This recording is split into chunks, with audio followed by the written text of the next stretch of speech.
အာဖရိကမှာခြားတွေကိုအသုံးပြုပြီးစိန်နဲ့ရွှေတွေကိုဒီလိုနီးနဲ့ရှာဖွေနေကြပါပြီ။တလဲလဲတောက်ပနေတဲ့စိန်ပွေလေးတစ်ပွေရဖို့ဘယ်လောက်အထိခက်ခဲလဲဆိုတာကျွန်တော်တို့တွေသိဖို့ကြမှာတော့မဟုတ်ပါဘူး။တန်ဖိုးကြီးလက်ဝတ်ရတနာဖြစ်ဂုံယူစွာဝှစင်နေကြတဲ့ဒီလိုစိန်ပွေတစ်ပွေရလာဖို့ဘယ်လောက်တောင်ခက်ခဲတယ်လဲဆိုတာကိုယ်တိုင်ရှာဖွေနေတဲ့သူကလွဲလို့ဘယ်သူကမှလည်းမသိနိုင်ပါဘူး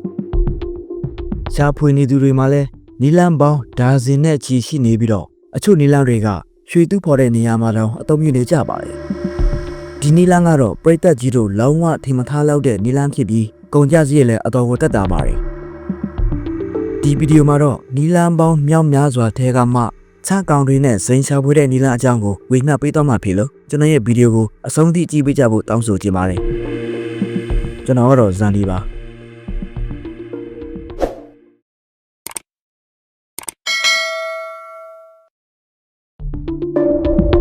ပရိသတ်ကြီးတို့အခုမြင်တွေ့နေရတဲ့ဒလက်လက်တောက်ပနေတဲ့စိန်ပွေးကြီးကတော့မထင်မှပဲတွေးရှိခဲ့တာပါဒီစိန်ကြီးကိုအကျန်းတယ်မှတင်ဒေါ်လာ10 သန်းအထိဝယ်ယူဖို့ကန့်လန့်ခံရပါတယ်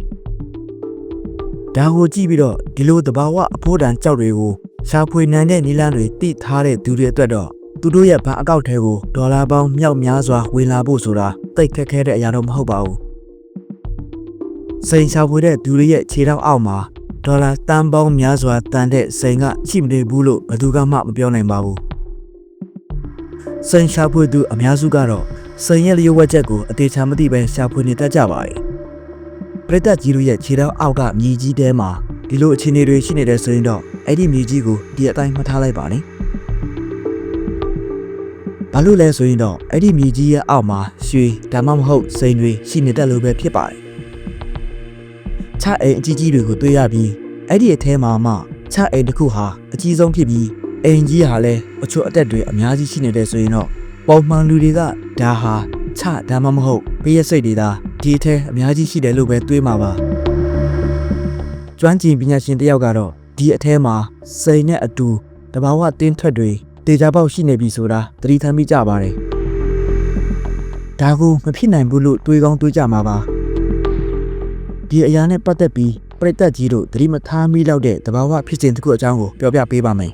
။ခြားတွေနဲ့ပြည့်ရစိတ်တွေဟာတဘာဝအရာစိန်တွေရွှေတွေနဲ့အခြားသောတင်းထွက်တတုရှိတဲ့နေရာတွေကိုဖော်ပြနေတဲ့သူတွေဖြစ်ပါတယ်။ဒီအကောင်လေးတွေကိုခြေရာလိုက်ခံပြီးတင်းထွက်တတုရှာဖွေကြတာဟာကုန်ကြစည်လည်းအတော်ကိုတက်တာပါတယ်။အရင်ဦးဆုံးစိန်ရဲ့ဖြစ်ပေါ်လာပုံအကြောင်းကိုပြောပြပါမယ်။ကမ္ဘာအတွင်းဘက်အကျဆုံးမှာရှိတဲ့ကာဗွန်တတုတွေဟာကဘာမြေကြီးရဲ့အပူနဲ့ဖိအားတွေကြောင့်ဖွဲ့စည်းပုံတွေပြောင်းလဲလာပြီးမာကျောတဲ့စိန်တွေအဖြစ်ပုံစံပြောင်းလဲလာကြတာပါအဲဒီနောက်မှာတော့မီးတောင်တွေပေါက်ကွဲတဲ့အခါဒီစိန်တွေဟာလည်းကဘာမြေလွှာအပေါ်ပိုင်းကိုရောက်ရှိလာကြပါတယ်ကဘာဝရဲ့ပြောင်းလဲမှုဖြစ်စဉ်တွေကြောင့်ဒီစိန်တွေဟာမြေကြီးလွှာရဲ့အပေါ်ဆုံးအလွှာထဲနှိမ့်မြုပ်ပြီးတည်ရှိနေပါတယ်ဒီစိန်တွေကိုခြားနဲ့ပြည့်စိတ်တွေကဘယ်လိုရှာဖွေကြပါသလဲလူတွေပုံမှန်ရှာဖွေနေကြသလိုပဲခြားတွေပြည့်စိတ်တွေဟာလည်းမြေစီလွှာထဲတူးပြီးရှာဖွေကြပါတယ်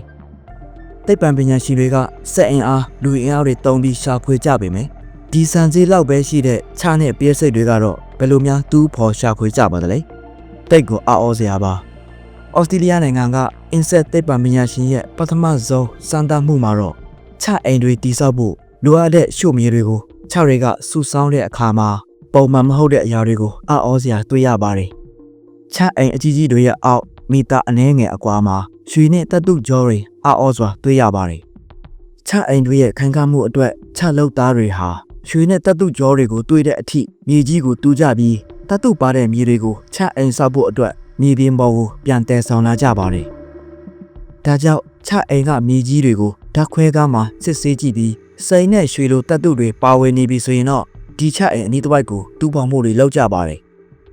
ဒီလိုတူးဖော်မှုတွေကိုစိန်နဲ့ရွှေတူးဖော်ရေးလုပ်ငန်းတစ်ခုမှတင်မကပဲကျင်းနေတဲ့နီကယ်တပ်တုတွေတူးဖော်တဲ့နေရာမှာလည်းအသုံးပြုလာကြပြီးအရန်ကိုလည်းအသုံးဝင်နေပါတယ်